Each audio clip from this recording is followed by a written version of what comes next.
po ang aking posisyon. Madam Chair. We commend all the meaningful and vital opinions of the Justice members.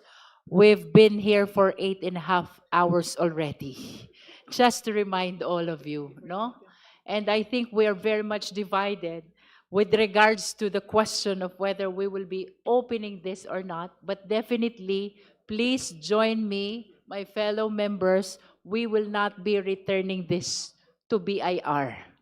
The only issue is whether or not we will open the same.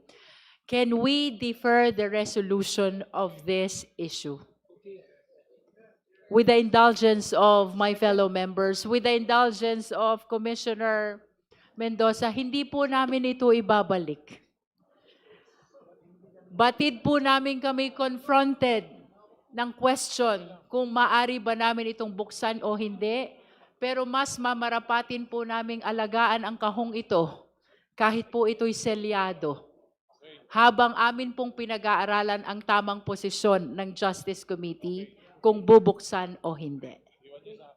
Having said so, I move that we lay on the table the opening of the contents of the said box until we find the true legal position and avoid any constitutional constraints moving forward. So move, Madam Seconded. Chair.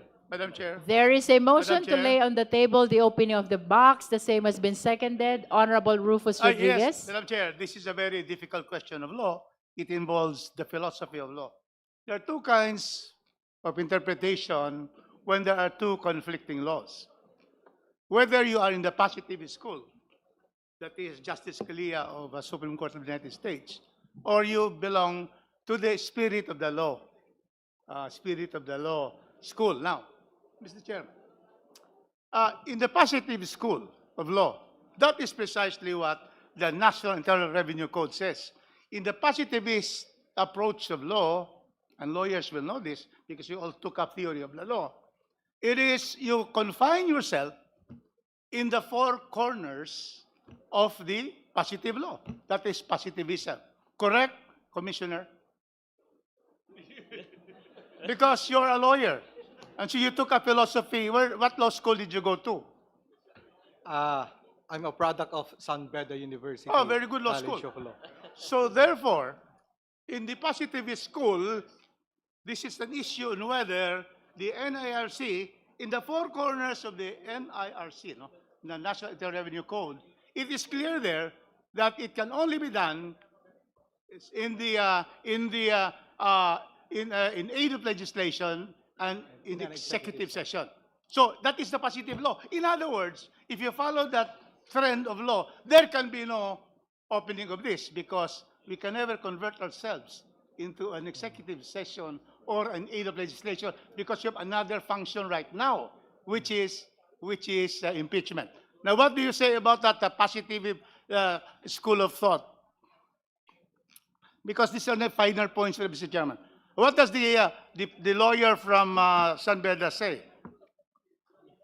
Because we now have this. Because I will then ask you, the other law or rules that will govern this is the rules of impeachment, which has the effect of law, which provides that there is absolute power. The power to issue the subpoena ducis tecum. And the spirit of the law is accountability. So we go to the spirit of the law. We have to use, therefore, our rules that says the committee, the Justice Committee, acting as a impeachment court can subpoena you to submit. So which one now would you agree?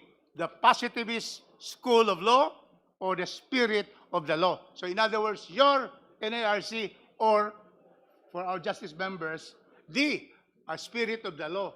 That this is different. This is sui generis. We have given so much power because this is accountability of very high officials. So which one would you now say that governs? Because you're a lawyer.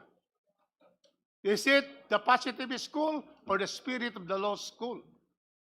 Rules of impeachment, NARC, which will now prevail? Would you like to answer, Commissioner Mendoza? Madam Chair, For now, I am taking the conservative view. We will abide by what the law expressly says.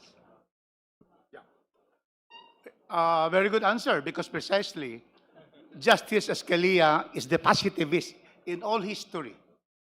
Scalia, who died of the Supreme Court, only would, if there's any issue, you go only to the four corners of the law. You do not go to the spirit of what is said there. However, you also have a situation where we have the power. This is a sui generis, and it says it can subpoena anyone and any document. And this is sui generis. What do you think about that? So once again, you're saying, what do you say? Honorable Rodriguez, let us be conservative for now. You know what I mean? It's very good discussion, because now many lawyers are watching us. The people are watching us. We have to therefore be able to have a decision on this, because as I have said, there are now two contending schools of thought, the philosophy of the law. I was under Professor Espinosa in UP, and we discussed this. So, positivist and the spirit of the law under our rules. What do you think should be your answer? Actually, we have complied with the subpoena, Madam Chair. Oh, We complied have in already? fact submitted the documents, subject only to the conditions provided in the law. We have no intention to not comply with the directive of the committee, as in fact we did by submitting the documents. Our only request is that we examine the documents within the bounds provided by the National Internal Revenue Code. Thank you, Madam Chair. And that would mean, Madam Chair, that the commissioner is saying that since he has stated this earlier, that because it is not an aid of legislation, then that will not apply. Correct? In other words, you're saying that even executive hearing does not apply, because this is not in aid of legislation. Yeah. It's not a hearing. As I have said, Madam Chair, when we submitted the documents, our premise is that this proceeding is also in aid of legislation, because whatever may be discussed here could be the basis of a future amendment of a law. Like, for example, as I said, the bank secrecy law or probably the tax code itself. But if the committee itself says that this is not in aid of legislation, then we will have to abide by that. Very good lawyers from San Beda. That is why I would support now that we lay on the table so that all of us will study. Now let's rule on That's the all. motion. Because let us all study now. There is this a motion to theories lay of on the law. table. Madam Chair, The before same that, has been seconded. before that, Madam Chair, just one question for the Honorable Commissioner. Na, Please dun po proceed. Doon po sa natanggap nyong subpoena, nakalagay ho ba doon na ang pupuntahan yung hearing is in aid of legislation? O alam nyo po na ito ay impeachment? This is an impeachment proceedings. Yes, alam po namin na ito ay impeachment And yet, proceeding. you still produce Yes, opo, sapagkat because you are compelled to do that, sapagkat to produce. sapagkat meron pong direktiba ang committee na isabit namin ang mga dokumento, at sa paniniwala namin nung isinabit namin ang mga dokumentong yon ay kung anuman ang mapag-uusapan dito ay po pwedeng maging basis ng future legislation. Kung kaya't ang tingin po namin nung isinabit namin ang mga dokumento, bagamat ang pangunahing layunin ng committee ito ngayon sa proceedings na ito ay i-determine kung may probable cause against the Vice President to go to an impeachment trial, tinitingnan po rin po namin na ang proceedings po na ito ay in aid of legislation. Pero yung paniniwala nyo, in aid of legislation. Po yun. Pero hindi, malinaw po na this is not in aid of legislation because this is an impeachment proceedings, di ho ba? And you produce the document because we're ordered via subpoena. Produce the documents because we were served the subpoena, and we believe that the submission is one of the exceptions provided by law. Kasi ang paniniwala nyo in aid of legislation. Yes po, Madam Chair. Pero maling paniniwala po yon because this is clearly not in aid of legislation. Impeachment po ito. Di ho ba, impeachment proceedings. In any case, Madam Chair, I know that there is this motion to lay on the table, but let Yes. me just state for the record. Yes. I take the stronger legal position that Congress, in its impeachment capacity, can compel production of ITRs of the impeached official. The constitutional accountability imperative and the doctrine of constitutional supremacy over ordinary statutes support this view. The NIRC's confidentiality provisions do not immunize a public official from disclosure in a constitutionally mandated accountability proceeding. Yun po ang pagkakaiba. This is constitutionally mandated accountability proceeding. Special po ito. Sui generis po ito. So, hindi ho pwedeng ma-immunize ang isang impeachment official dahil lamang merong ganyang confidentiality provision in a statute. Constitution prevails over an ordinary statute. That's my position. Thank you, Madam Chair. The committee notes all your important positions and opinions. I just wish to remind all the members that let us maintain the caution that we have started since day one of our proceeding.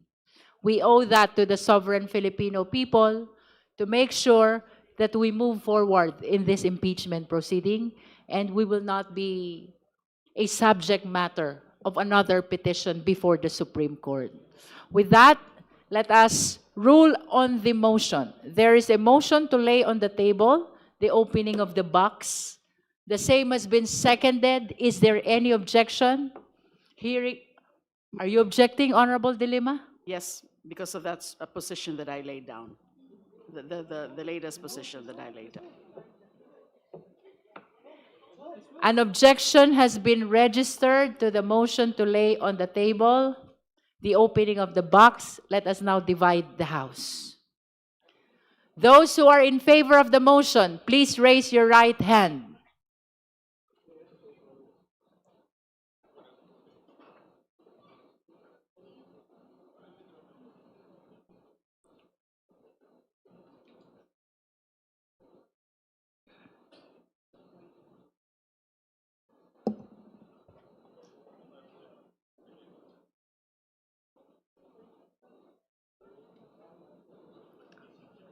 Thank you. You may put down your hands. Those who are not in favor of the motion, please raise your right hand.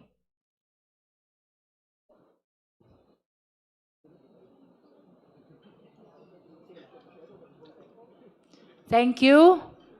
Comsec, please submit the result of vote.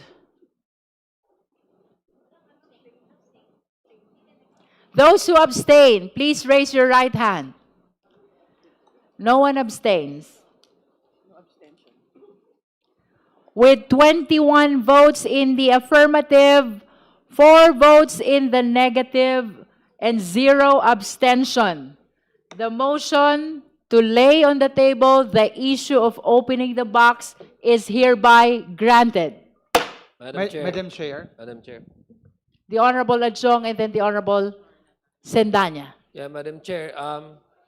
I hope we are in understanding and agreement that we will not send back this box to the to BIR. Tama po ba?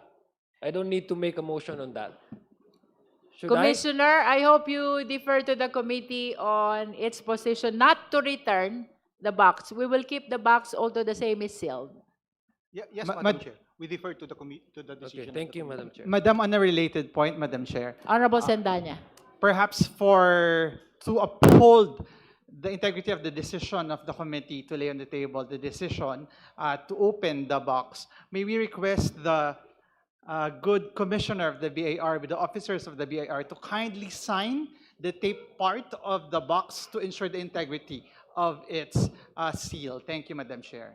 The Commissioner of the BIR is so requested to please affix your signature on the seal of this box so as to make sure that no one will open this. Madam Chair. May we provide Commissioner Mendoza with a pentel pen or a sign pen? Madam Chair.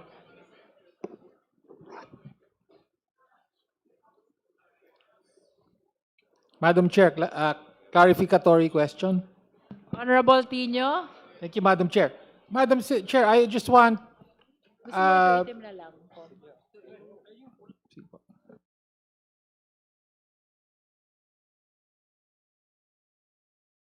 Madam Chair, Honorable Tino? yes, I just want to clarify the meaning of the vote that was just made. That is So- merely to differ. Okay. So by laying on In the proper table, time, we will resolve. ayun. So yung laying of the table, ibig sabihin po, is just to defer. To differ. Kaya po, hindi natin isinosoli kung hindi pag-aaralan pa kung pwedeng buksan o hindi ng komite. So yun lang po ang gusto nating ilinaw at malinaw na I think you should sign on all sides. maaari pa itong buksan. Thank you. The committee notes the manifestation of the Honorable Tino.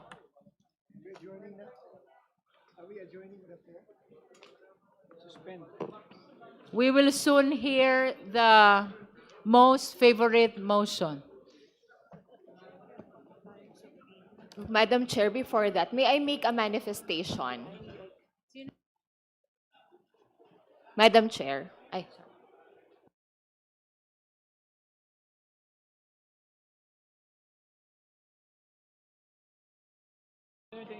The Honorable Keith Flores is recognized. Just for the record, before you proceed, for the record, the BIR Commissioner Attorney Charlie Mendoza affixed his signature on the 4 sides of these boxes to preserve the confidentiality of the contents of the same. That is for the record.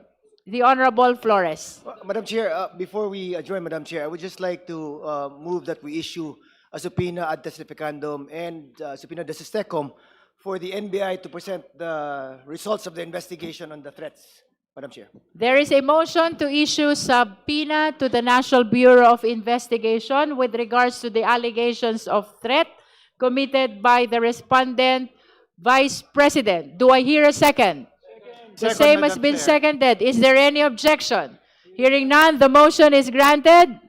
The committee is directed to issue the necessary subpoena, duces tecum, and subpoena ad testificandum to the National Bureau of Investigation. May I hear the necessary motion? Madam Chair, may I make a brief manifestation? Madam Chair, Honorable D.S. Paulo Ortega. Madam Chair, to add lang to the manifestation of the Honorable Keith Flores, may we include the preserved and authenticated videos, digital forensic request form, preservation request to Meta, email from Facebook, Meta dated November 28, 2024, forensic preservation and examination report, verified hash value logs, official transcript of the video recordings, and affidavit of authentication of digital evidence and all related technical metadata and chain of custody records generated during the forensic examination of an NBI. There is a motion to add digital and documentary records mentioned by the movant. Is there a second? The Second, same Madam has been Chair. seconded. Is there any objection? Hearing none, the motion is granted. The Honorable Ilago? Yes, Madam Chair, nais ko lamang mailahad at madiin muli sa ating record na sa kabila ng paulit-ulit na pagtawag sa respondent na si Vice President Sara Duterte, sa bawat pagkakataon sa hearing ngayong araw, hindi na naman dumalo si Vice President Sara Duterte sa pagdinig na ito. Isang mahalagang pagkakataon sana upang personal na matugunan ang mga seryosong isyong kinakaharap niya, lalo na sa usapin ng kanyang unexplained wealth bilang isang public official. Narinig natin mula sa Ombudsman na kapansin-pansin na mula 2019 hanggang 2024 ay wala siyang nadeklarang cash on hand o in-bank deposits sa kanyang SALN. Kasabay nito, nakumpirma din ng AMLC na may mga covered at suspicious transaction records na nakalink sa Vice President at sa kanyang asawa. At ang mga ito ay may tinatawag na red flag indicators. Hindi po maliit ang bilang dahil umaabot ito sa mahigit 630 covered transactions at 33 suspicious transactions na may buong halaga na lampas 6 billion pesos. Dahil po dito, hindi may iwasang mapansin ang malinaw na malaking agwat at pagkakaiba sa pagitan ng laki ng mga financial transactions at ng naideklara niyang yaman sa SALN. Nakumpirma rin ho ng AMLC na may mga suspicious transactions na umaabot sa milyong-milyong piso. Samantala, sang-ayon din sa affidavit ni dating Senador Antonio Trillanes na may mga umano'y payout na umaabot sa higit 181 million pesos na natanggap ang VP at ilang miyembro ng kanyang pamilya. Mahalaga ring tandaan na nakumpirma ng AMLC ang 18 instances ng movements of funds na may magkakaparehong halaga at petsa na tumutugma sa pattern na nailatag sa nasabing affidavit. Madam Chair, kapag pinagsama-sama ang mga impormasyong ito, malinaw na may mga seryosong tanong na kailangang sagutin hinggil sa kanyang SALN at sa posibleng pagkakaroon ng unexplained wealth ng isang mataas na opisyal ng bansa na si VP Sara Duterte. Sa maraming pagkakataon muli, nabigyan ang VP ng espasyo at oras para mapabulaanan ang mga alegasyon sa kanya at maipaliwanag ang kanyang panig pero hindi na naman siya umattend muli sa hearing na ito. Yun lamang, Madam Chairperson. For the last time before we suspend, we direct the COMSEC to call again the Vice President. COMSEC. For the last time, may we be informed if the respondent, Vice President Sara C. Duterte, is present in this meeting today, in this hearing today? The respondent is not present. Let today, it be Madam placed on record that COMSEC called again the Vice President. That is for the purpose of giving her the opportunity to present her evidence, including counter evidence, including clarificatory questions to our last resource person for today, the BIR Commissioner Attorney Charlie Mendoza. That is for the record. Now the necessary Madam Chair, motion. May I move that we suspend the hearing? There is a motion to suspend. Seconded. The same has been seconded. Is there any objection? Hearing none, the hearing is hereby suspended.